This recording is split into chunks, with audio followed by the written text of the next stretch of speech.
வணக்கம் மக்களே, நாம இந்த ஆரோக்கியமான பதிவில் பனங்கிழங்கில் நிறைந்துள்ள மருத்துவ நன்மைகளை பற்றி நம்ம விளக்கமாக பார்க்க போகிறோங்க. பனங்கிழங்கு அப்படின்றது பனை மரத்திலிருந்து கிடைக்கக்கூடிய மிகச்சிறந்த பாரம்பரியமிக்க இயற்கையான உணவு. ஸோ இதை எடுத்துக்கொள்ளக்கூடிய முறையை தெரிஞ்சுக்கிட்டீங்க அப்படின்னா இன்னும் நிறைய மருத்துவ நன்மைகளை நீங்கள் பெற்றுக்கொள்வீங்க. பனங்கிழங்கை நன்றாக வேக வைத்து அதனுடைய மேல் தோலையும் நடுவில் இருக்கக்கூடிய தண்டு பகுதியையும் நீக்கிவிட்டு சாப்பிடணும். வேக வைத்த கிழங்கோட லேசாக மஞ்சள் தூள் மற்றும் உப்பு சேர்த்து சாப்பிட்றது அப்படின்றது அதனுடைய மருத்துவ குணத்தை மேலும் நமக்கு அதிகரிக்கும். கொஞ்சமாக மிளகுத்தூள் சேர்த்து கொண்டாலுமே வாயு தொல்லையெல்லாம் எதுவும் ஏற்படாமல் தவிர்த்து கொள்ளலாம். இப்போ இந்த பனங்கிழங்கு நீங்கள் எடுத்துக்கொள்ளும் போது உங்களுக்கு நார் சத்து, இரும்பு சத்து, கால்சியம் மற்றும் உடலுக்கு தேவையான பல்வேறு ஊட்டச்சத்துக்கள் உங்களுக்கு கிடைக்குங்க.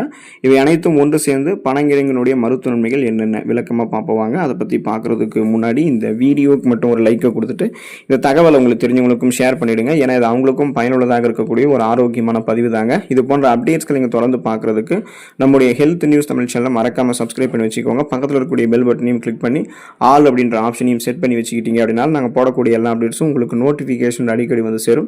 சரி வாங்க மக்களை, இப்போ வீடியோக்குள்ளே போயிடலாம்.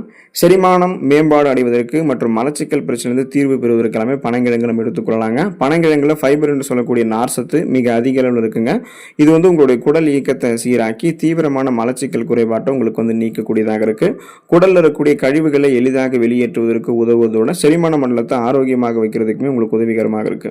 அதாவது நீங்கள் சாப்பிடக்கூடிய உணவுகளை செரிக்க வைத்து செரிமானமான உணவுகளிலிருந்து ஊட்டச்சத்துக்களை உறிஞ்சி மீதம் இருக்கக்கூடிய கழிவுகளை குடல்களிலிருந்து வெளியேற்றி விடுகிறது.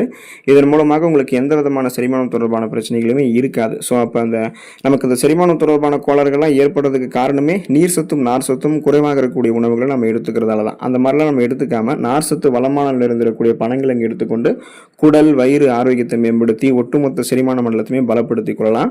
நம்முடைய உடல் எடையை எந்த விதமான பக்க விளைவுகளும் இல்லாமல் ஆரோக்கியமான முறையில் குறைக்கணும்னா பனங்கிழங்கு நம்ம எடுத்துக்கொள்ளலாங்க. ஸோ உடல் எடையை குறைக்க நினைக்கிறவங்களுக்கு ஒரு டயட் ஃபுட்டாக, அதாவது பசியை கட்டுப்படுத்தி உடல் எடையை குறைக்கிறதுக்கான ஒரு சிறந்த உணவாக பனங்கிழங்கு இருக்கும். அதுக்கான காரணம் என்ன அப்படின்னா பனங்கிழங்குல அதிகப்படியாக ஃபைபர் என்று சொல்லக்கூடிய நார் சத்தும் குறைந்த கொழுப்பும் தான் இருக்கு. ஸோ இதனால பனங்கிழங்கு நம்ம காலையில் உணவாக சாப்பிடணும்னு வச்சிங்களேன், அதுவே நமக்கு வயிறு நிறைந்த ஒரு உணர்வை தரும். அதாவது உணவுகளை சாப்பிட்டு முடிச்சு ஒரு ஃபுல்ஃபில் சாட்டிஸ்ஃபிகேஷனை நமக்கு கொடுக்கும். இதனாலேயே நம்ம அதிக கலோரிகள் இருந்திருக்கக்கூடிய உணவுகள்லாம் எடுத்துக்கொள்ள மாட்டோம். இன்னும் குறிப்பாக பார்த்தீங்கன்னா நொறுக்கு தீனிகள், தேவையில்லாத குப்பை உணவுகள் இதெல்லாம் எடுத்துக்கொண்டு உடல் எடையை இன்னும் அதிகப்படுத்த மாட்டோம். அதை முதல்ல நம்ம ஸ்டாப் பண்ணிடுவோம்.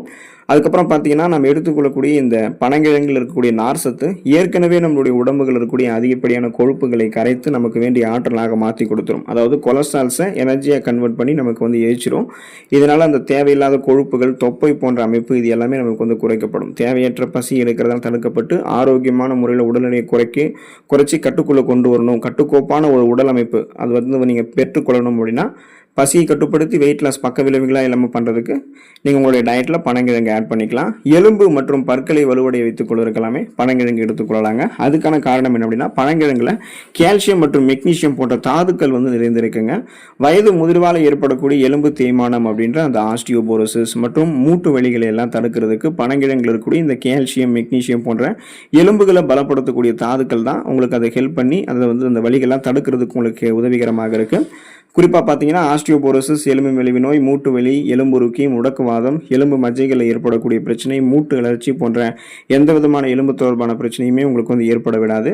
இன்னும் குறிப்பாக அந்த 50-60 வயதுகளில் பேலன்ஸ் தடுமாறாமல் இருக்கிறதுக்கு, உங்களுக்கு இடுப்பு வலி, கை கால்களில் வலி ஏற்படாமல் இருக்கிறதுக்கு, முதுகு வலி ஏற்படுறது, தோள்பட்டையில் வலி ஏற்படுறது, இது மாதிரிலாம் எதுவுமே இல்லாமல் ஸ்ட்ராங்காக இருக்கணும்னா நீங்கள் பனங்கிழங்கு எடுத்துக்கொள்ளலாம். இன்னும் குறிப்பாக எலும்புகளுடைய வலிமையோடு சேர்த்து பற்களையுமே உங்களுக்கு வலுவாக்கும். அந்த பற்சொத்தை, பற்சிதைவெல்லாம் ஏற்படாமல், எனாமல் லேயர்லாம் பாதிக்கப்படாமல் பற்களையுமே பன்மடங்கு பலம் பெற வைக்கிறதுக்கும் நம்ம எடுத்துக்கொள்ளக்கூடிய இந்த பழங்கள்களுடைய ஊட்டச்சத்து உதவிகரமாக இருக்கும்.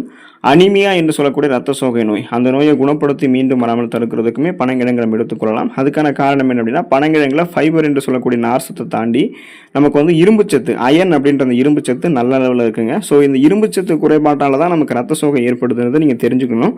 எப்படின்னு பார்த்தீங்கன்னா இப்போ ரத்த சிகப்பணுக்கள் நமக்கு குறையுது அப்படின்னாலே நமக்கு இரும்பு சத்து தான் குறையுது, இரும்பு சத்து குறைவாக இருக்குன்னு அர்த்தம். ஸோ இரும்பு சத்து குறைவாக இருந்ததுன்னா ரெட் பிளட் செல்ஸ் குறைவாக இருக்கும்போது நமக்கு அதில் இருக்கக்கூடிய ரத்த புரதமான ஹீமோகுளோபினுடைய எண்ணிக்கையும் குறைவாக இருக்கும். ஹீமோகுளோபின் தான் நம்ம உடல் உறுப்புகள் இருக்கக்கூடிய அனைத்து பாங்களுக்கும் ஆக்சிஜனை சப்ளை பண்ணுது.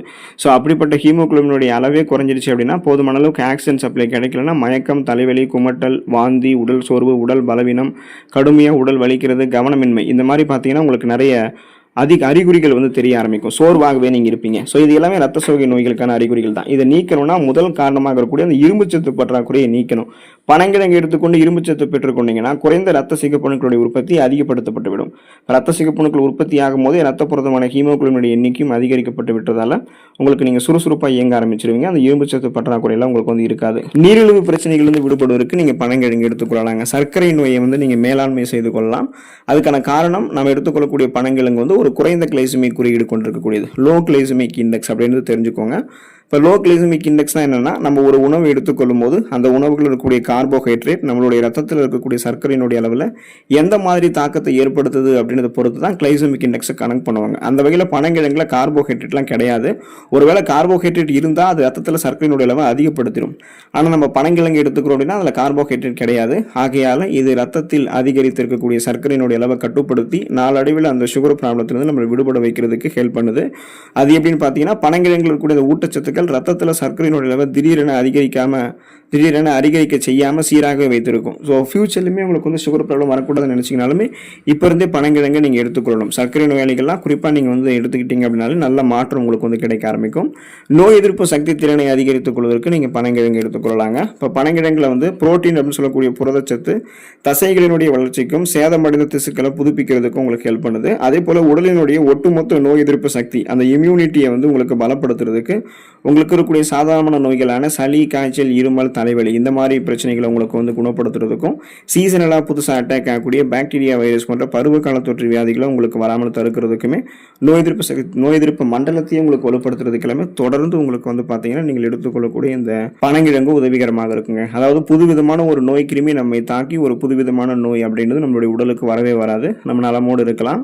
இதயத்தை ஆரோக்கியமாக வைத்துக் கொள்வதற்கு பனங்கிழங்கு எடுத்துக்கொள்ளலாங்க. பனங்கிழங்குல கொழுப்பினுடைய அளவு முற்றிலும் இல்லை என்பதுடன் பொட்டாசியம் சொல்லக்கூடிய ஊட்டச்சத்து அந்த தாது வந்து கணிசமான அளவில் பனங்கிழங்குல இருக்கு.